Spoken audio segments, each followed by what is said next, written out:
Don't feel guilty about saying no to global philanthropy. The other day on Instagram, I saw this video of this guy in another foreign country sharing this family's shack and saying they own, well, it was a hut. It wasn't a shack. It was a actually pretty nicely made hut, and saying they have like 6 other huts. This is all they have. Help us raise money to build them a home. And 10 years ago, I would have been like, oh my gosh, this is so sad. And I would have felt guilty. Now we realize the actual consequences of American Western philanthropy to these places. Yeah, so much of American philanthropy or mission work is all about coming in and giving handouts and then leaving. And so if you build someone an American life, number one, they didn't build it themselves, so they don't know how to sustain it.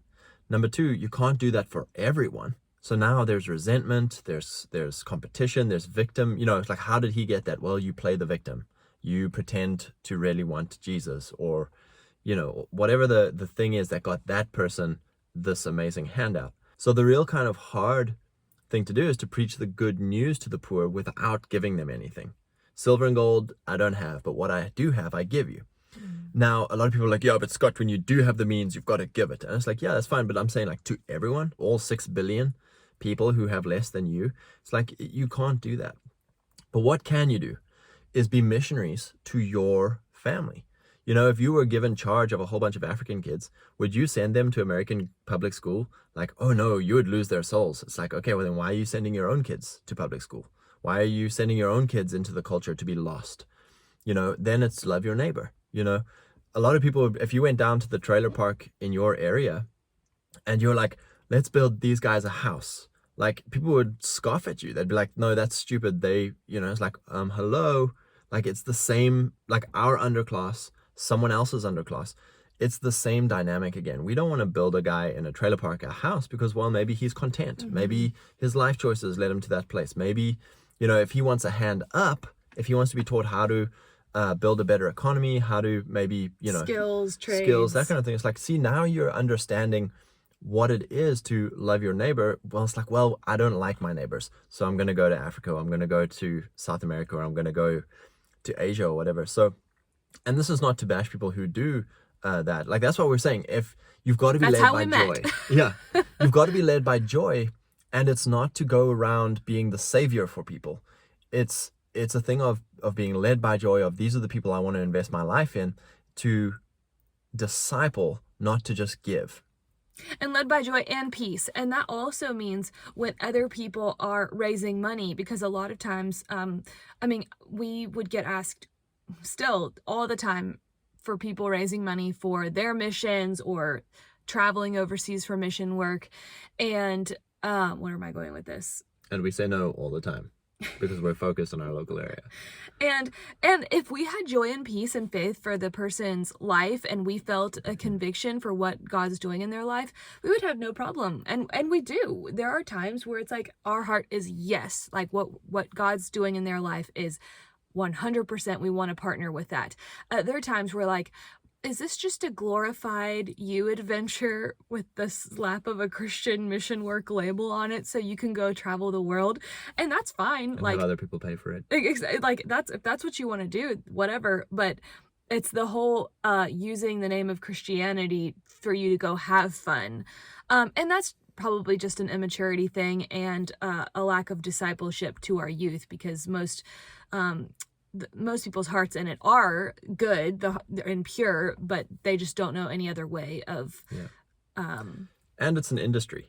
Philanthropy is an industry. People, when you donate to a lot of these big philanthropy organizations, it's not 100% of your money going to the poor person. It's like 80% of your money going to administration, salaries, all of this buildings, stuff. And then like 20% of the money goes to actually, feeding the poor or whatever it is. So what we want to say is a different way of mission is your own life. You are a mission. You are a agent of God in your area. And the two biggest things that you need to focus on are family, lifestyle, and economy. That is where you change, you disciple a nation. If your kids grow up to fear the Lord and love the Lord, And if you have an economy, because why are all these places struggling? Why do people have to go on mission trips to Africa? Why do people have to go on mission trips to South America? Is because the economies are broken. And in America, things are happening here where they are breaking the economy of the majority, the middle class, to the point where, big global corps are monopolizing the economy so that a lot of people are becoming the underclass. A lot of people aren't able to sustain their own economy. So guess what? You now have to have handouts from philanthropists. You now have to have handouts from people who would come in and give you stuff that you could have actually done on your own out of abundance, if you had your own economy. So look after your family, look after your local economy, look after your neighbors. That is the first mission. And it's only from abundance of that place that you can then go out and help other people to build their families, build their local economies. And it's very practical. It's not just giving people handouts. It's teaching people how to grow their own food, how to have a budget, how to steward their resources well, how to learn skills.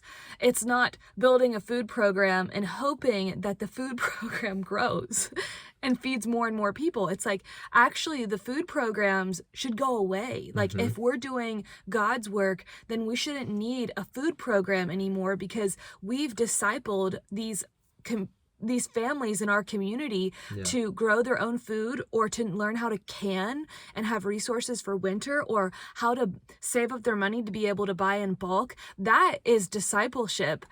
Just creating a queue for people to line up and hand them bags of food. It's a nice idea, and it's very generous. But it creates more problems. But it's not sustainable. And you see that with, Scott growing up in South Africa, how much of the mission work wasn't actually sustainable and didn't change lives in the long term. It was just the missionary was glorified for the work they did. And so we want to see work that can last. And then on that as well is like, that is why it's this whole thing of like, we're all missionaries.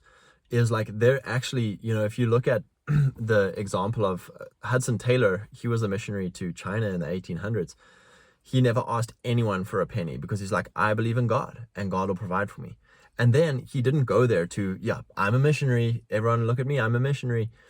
No one knew, because he went in there, he literally became a Chinaman. He changed his clothes, his language, everything to become Chinese, to reach the Chinese.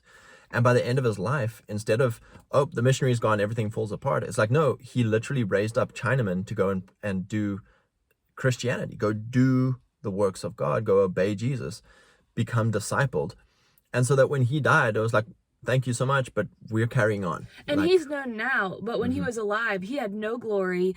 Actually, his name was slandered, and he was made to be a fool. Because he was ruining the mission industry. He was ruining the grift for a lot of people. So we just want to encourage you guys. You are a missionary where you are. And business people are missionaries of God. You creating a strong local economy is a blessing of the Lord. It's literally creating heaven on earth, because people aren't hungry. People aren't having to go steal. People aren't having to go kill each other for stuff. People aren't having to leave their family and go to another country. Like, you are a minister of God. Being in government is a minister of God. Being a policeman, being a sheriff, being a politician who bears the sword to punish wickedness and reward good, you are a minister of God. You're a missionary. Don't be guilted into focusing on other people's problems when you're actually doing a good work where you are right now. Be like Nehemiah. Like, I cannot come down. I am building a good work here.